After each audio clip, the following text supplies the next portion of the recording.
எல்லாத்துக்கும் வணக்கம். இன்றைக்கி நம்ம பார்க்க போகிறது ஒரு ஆப் இல்லை, க்ரோமில் உள்ள க்ரோம் ப்ரௌசரில் உள்ள ஒரு செட்டிங்ஸு. க்ரோம் ப்ரௌசர் எல்லா ப்ரௌசருக்கும் இந்த செட்டிங்ஸ் இருக்குது.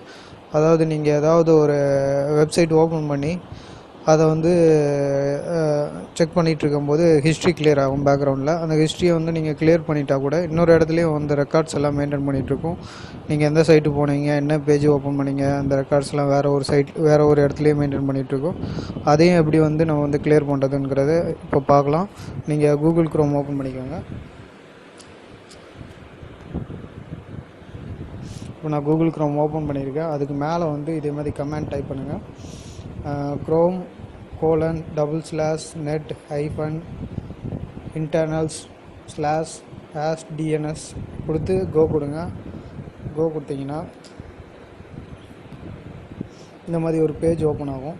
அதில் டிஎன்எஸ் செலக்ட் பண்ணிக்கோங்க. டிஎன்எஸ் செலக்ட் பண்ணிட்டு இதில் பார்த்தீங்கன்னா நீங்கள் என்னென்ன சைட் போயிருக்கீங்க, அதோட அட்ரஸ் என்ன, அது எப்போ எக்ஸ்பயர் ஆகிருக்கு, இங்கே ஐபி அட்ரஸ் காட்டும். நான் இப்போ இன்டர்நெட் க்ளோஸ் ஆகிருக்கிறதால இது காட்ட மாட்டேங்குது. கேட்ச் கிளிக் பண்ணுறேன். கேட்ச்லேயும் நீங்கள் என்னென்ன சைட்டு போயிருக்கீங்க, அந்த சைட்டுக்கு உள்ளுக்குள்ளே என்ன பேஜ் போயிருக்கீங்க, என்ன டைம் ஒர்க் பண்ணியிருக்கீங்க எல்லாமே இந்த எக்ஸ்ப்ளோரர் கேட்ச் என்ட்ரியில் கிளிக் பண்ணிங்கன்னா தெரியும். இது நான் இப்போ கிளிக் பண்ணால் ரொம்ப நேரம் சுற்றிட்டுருக்கும், ஏன்னா நிறைய என்ட்ரிஸ் இருக்கும். நீங்கள் அந்த டிஎன்எஸ் கிளியர் பண்ணாவே எல்லாமே கிளியர் ஆகிரும். இதில் இதை கிளிக் பண்ணிவிட்டு அந்த கிளியர் கேட்ச் கொடுங்க. அடுத்தது ப்ளஸ் சாக்கெட் கொடுங்க. ஃபஸ்ட்டு கிளியர் கேட்ச் கொடுக்குறேன். கிளியர் கேட்ச் கொடுத்தீங்கன்னு நீங்கள் பார்த்தீங்கன்னா அந்த என்ட்ரிலாம் கிளியர் ஆகும். அந்த கிளியர் சாக்கெட்டும் கொடுத்து நீங்கள் டோட்டலாக எல்லாத்தையும் டெலீட் பண்ணிக்கலாம். இது ஒரு டெக்னிக்கு.